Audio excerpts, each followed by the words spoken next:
All right, welcome.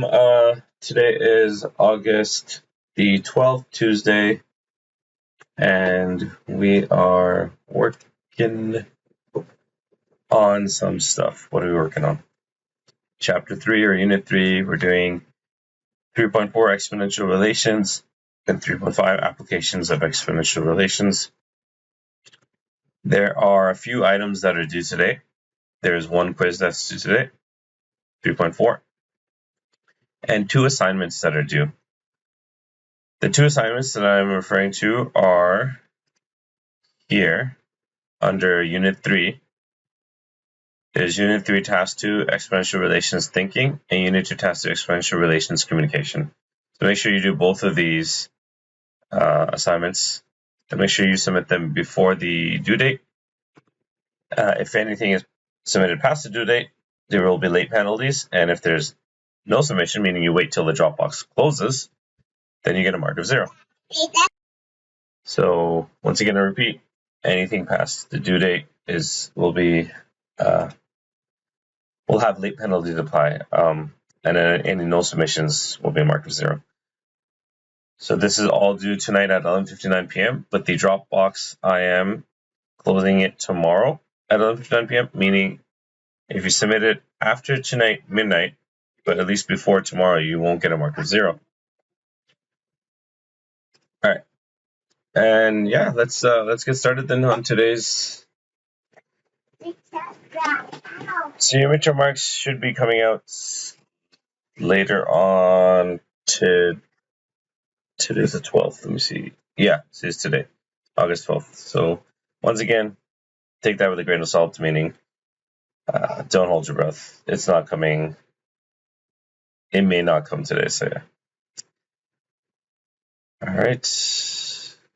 Here we go. Exponential relations, session 11. Today's agenda: minds on activity. Learning goals, success criteria, graphing exponential relations, identifying exponential relations, exponential growth and decay. Today's work, and then some questions. Minds on. What is exponential growth? By the end of the session, you should be able to graph exponential relations, identify exponential relations, solve exponential growth or decay problems.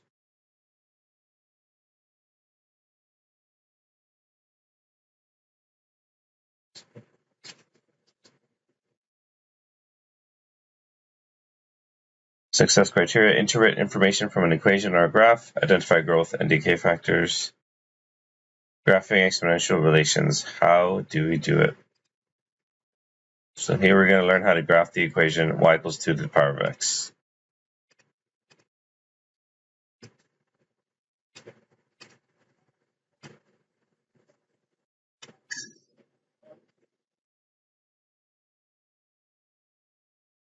Thank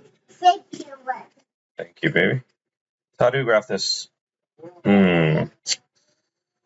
Good question. I like to pick values with 0 being in the middle for my x value. And then 1, 2, and 1, and 2. So 1 point above and below 0, and 2 points above and below 0. Kind of similar to quadratics. These are my x values. Substitute the numerical value for x into the equation to solve for your y value, your corresponding y coordinate. So what does that look like? Well, that looks like y equals 2 to the power of 2, which is 4. That looks like y is equal to 2 to the power of 1, which is 2.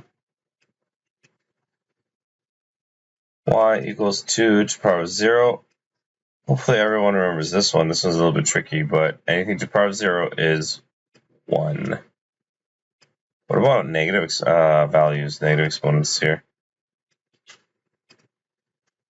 Well, if you remember, we have that negative power rule, which is if you have a negative exponent, you take the reciprocal or you flip that fraction. What fraction? Just make a fraction. And the exponent always stays attached with its base number. So in this case, 1 over 2. It's 1 over 2. And the last one, y is equal to 2 to the power of negative 2. Remember, we flip it. That's going to be 1 over 2 squared. If you don't know 1 over 2 squared, the same thing as 1 over 4. There you go. We have our table of values. Now we can graph.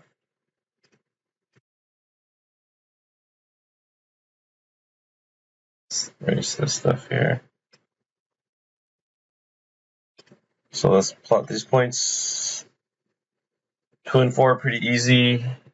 2 is my x value, 4 is my y value, around there. 1 and 2 is going up here. 0 and 1 is around here. Then we have negative 1 and a half. So negative 1 is here, and a half is halfway between 0 and 1. And then negative 2 and a quarter. Probably around there. Oh, yeah. So I'll give you some hints. When it comes to exponential functions, there's always this asymptote, this dashed line. It goes like that. It's a horizontal dashed line, so horizontal asymptote. What that means is this function looks something like this. Now, once again, I'm very unstable with my mouse here, so I'm going to do my best. Oh, I'm already off. There you go. Something like that. Now, there shouldn't be this big hump here. I'm going to try to fix that. It's supposed to be like straight at this point.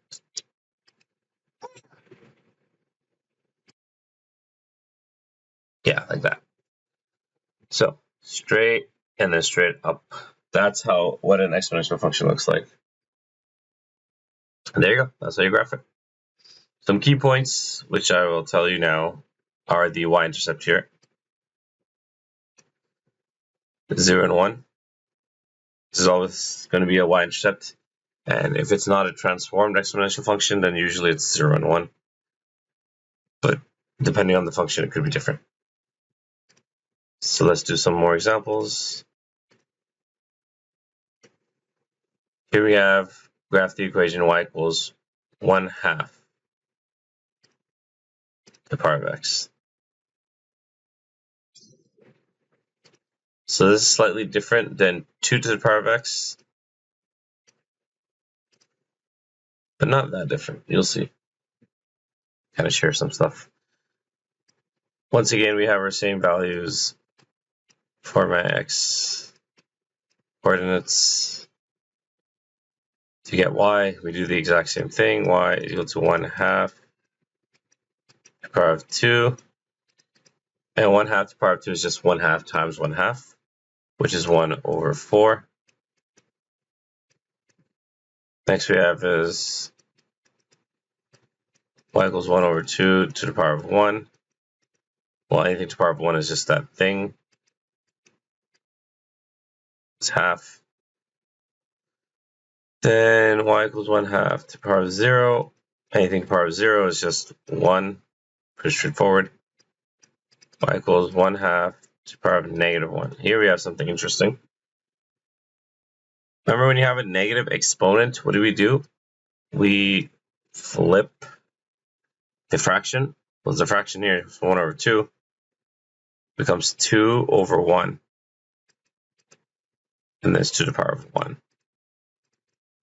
Which is just 2, in case you're wondering. Anything over 1, like if you divide anything by 1, it doesn't really do anything. That's 2. And finally, y is equal to 1 over 2 to the power of negative 2.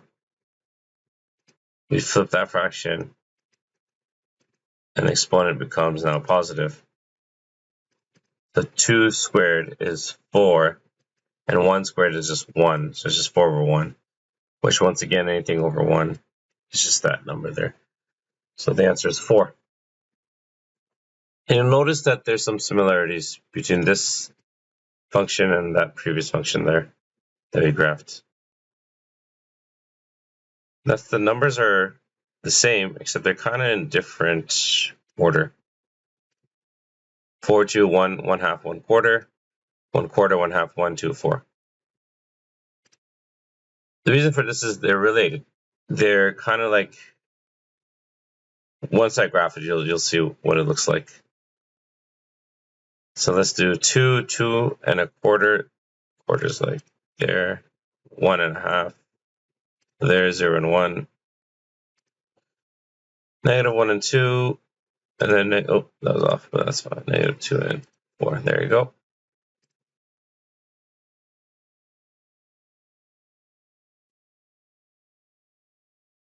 Draw that dashed line there. And you can see that this is kind of going like,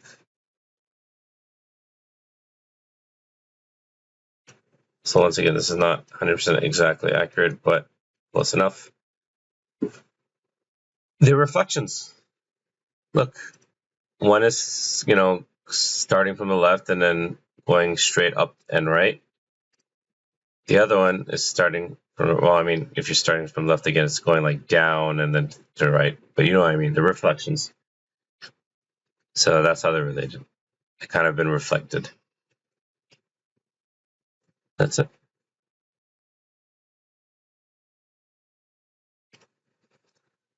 All right, characteristics of exponential relations. How can we describe them? Exponential relations can be called increasing or decreasing.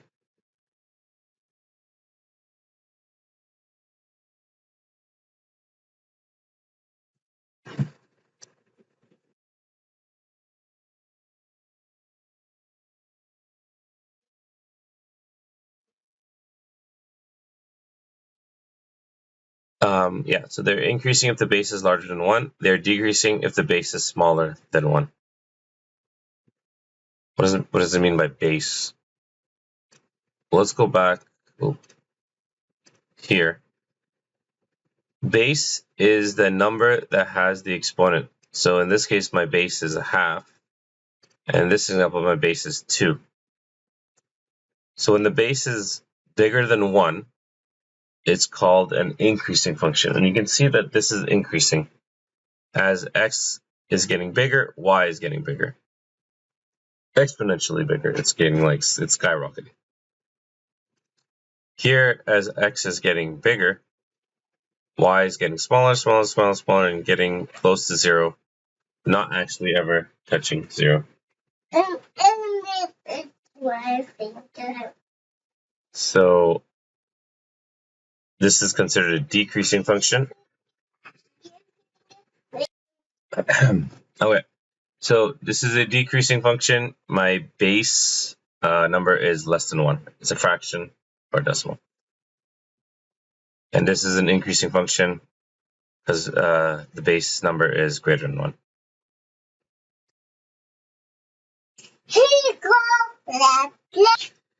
All right, so yeah, increasing, decreasing.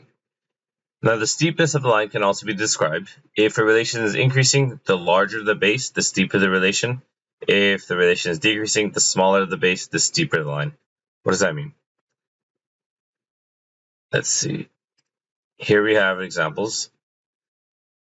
So in this purple line, we have y equals 2 to the x. Base number is 2.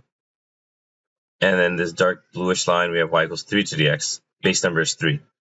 So the base number is bigger in 3 to the x because 3 is bigger than 2.